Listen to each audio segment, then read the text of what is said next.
कठिन से कठिन फैसला करना और उन्हें शिद्दत से हकीकत में उतार देना ब्रांड मोदी की वर्किंग स्टाइल का मजबूत बेस है और यही ताकत भारतीय सेनाओं को एडवांस बनाने में देश के काम आ रही है। आज पीएम मोदी ने डेफ स्पेस मिशन लॉन्च किया। यह मिशन सेनाओं की कम्युनिकेशन और सर्विलांस से जुड़ा हुआ है, यानी जल थल नभ में परचम लहराने के बाद भारतीय सेनाएं स्पेस पावर दिखाएंगी।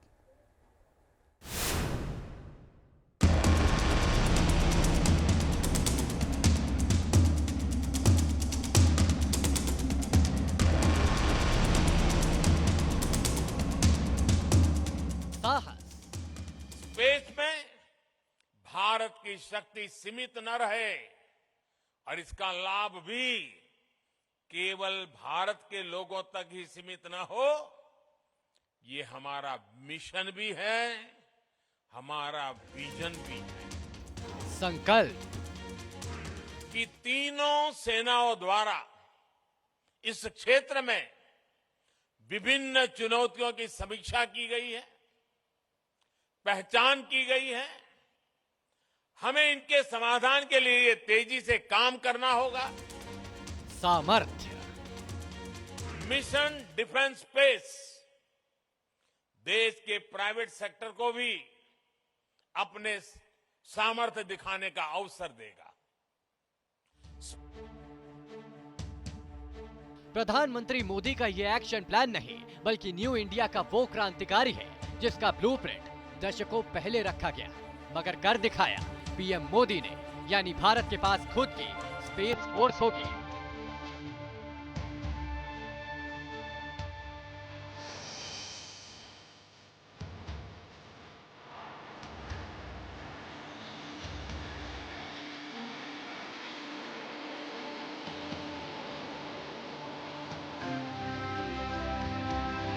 और मोदी के इस मेगा प्लान में दुनिया की दिग्गज स्पेस कंपनियों की रेस होगी। नए भारत की ऐसी भव्य तस्वीर खींच रहा है जिसका संकल्प हमने अमृत काल में लिया है। स्पेस फोर्स आखिर है क्या? स्पेस फोर्स के लिए भारत की कितनी तैयारी है? भारत की ताकत में कितना इजाफा होगा? गांधीनगर के डिफेंस एक्सपो में आत्मनिर्भर भारत की मजबूत तस्वीर उभरी। दुनिया को दिखा दिया कि अपने दम पर भारत एडवांस हथियारों को विकसित भी कर सकता है और डिफेंस सेक्टर का हब भी बन सकता है। बावजूद इसके प्रधानमंत्री के टॉप एजेंडे में सेनाओं के लिए स्पेस मिशन का जिक्र क्यों आया? अब ये जानिए। मोदी का future action plan, space force पर क्या क्या हुआ काम? दुनिया में जंग का पैटर्न बदल रहा है, जहां बारूद से ज्यादा तकनीक का धमाका है। स्वदेश 23 minutes to T+27 minutes। भले ही स्पेस वॉर की नौबत अभी ना आई हो, मगर अंतरिक्ष में जिस तरह चीन बनाम अमेरिका बनाम रूस आमने सामने है, भविष्य में स्पेस वॉर का खतरा कई गुना बढ़ गया है। या यूं कहें कि किसी भी देश को घुटने पर लाने के लिए सैटेलाइट को धमाके से उड़ाने का खतरा भी बना हुआ है। दूसरा सैटेलाइट मैशबेट भी सेपरेट हो गया है। जो वॉरफेयर है वो कन्वेंशनल से निकलकर हाइब्रिड वॉरफेयर में कन्वर्ट हो चुका है, जहां पर कम्युनिकेशन की ताकत और नेविगेशन की ताकत तीनों ही सेनाओं के लिए बेहद जरूरी है। और जब सामने चीन जैसा शातिर पड़ोसी हो तो जरूरी हो जाता है कि सेनाओं के लिए स्ट्रैटेजिक फोर्स यानी स्पेस फोर्स का गठन करना, जिसके लिए मोदी सरकार ने 2 साल पहले ही एजेंडा लॉक कर दिया। और जब सामने चीन जैसा शातिर पड़ोसी हो तो जरूरी हो जाता है कि सेनाओं के लिए स्ट्रैटेजिक फोर्स यानी स्पेस फोर्स का गठन करना, जिसके लिए मोदी सरकार ने 2 साल पहले ही एजेंडा लॉक कर दिया।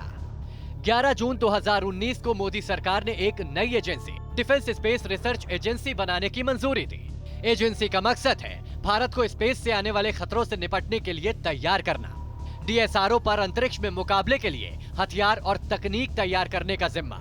स्पेस, साइबर और इलेक्ट्रॉनिक वॉरफेयर में प्रधानमंत्री मोदी ने एक और बड़ा ऐलान किया। स्पेस में भविष्य की संभावनाओं को देखते हुए भारत को अपनी इस तैयारी को और बढ़ाना होगा।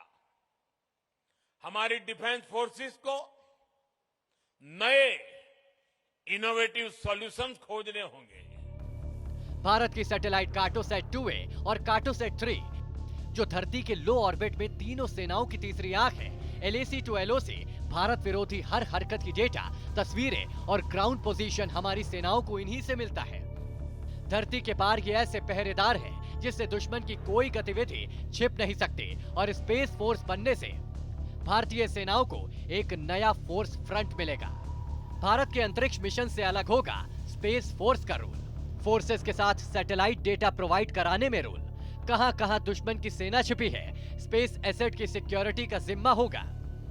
स्पेस में मिलिट्री एसेट को बचाने का कमांड सेंटर, साइबर अटैक से देश को बचाने का भी जिम्मा। एक ऑल्टरनेटिव मींस है, क्योंकि सैटेलाइट द्वारा भारत का कोई भी हिस्सा अनकनेक्टेड नहीं रह सकता है।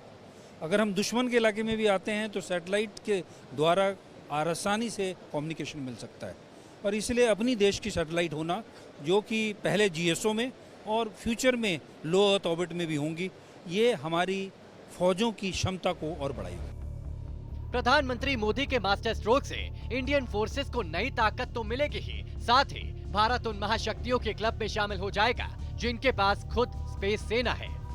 चीन में PLA स्ट्रैटेजिक स्पेस फोर्स के नाम से कमांडर सेंटर है, तो अमेरिका में 2014 के बाद इस फोर्स का गठन किया गया, जिसका हेडक्वार्टर वर्जीनिया में है। स्पेस मिशन के जरिए देखा जाए तो खास तौर पे हमारे जो सैटेलाइट्स हैं उसको सुरक्षा प्रदान करना, दुश्मन के हमले से उसे बचाना, और खास तौर पे तीनों ही सेनाओं की ताकत को बढ़ाने के लिए दरअसल स्पेस में भी अपने हम कहें कि एंड प्रोजेक्ट को सुरक्षित करना एक बड़ी चुनौती थी, जिसे पार पाने के लिए कदम उठाया गया है। प्रिंस सुभाष चंद्र के साथ मधुरेंद्र कुमार, न्यूज नेशन, गांधीनगर।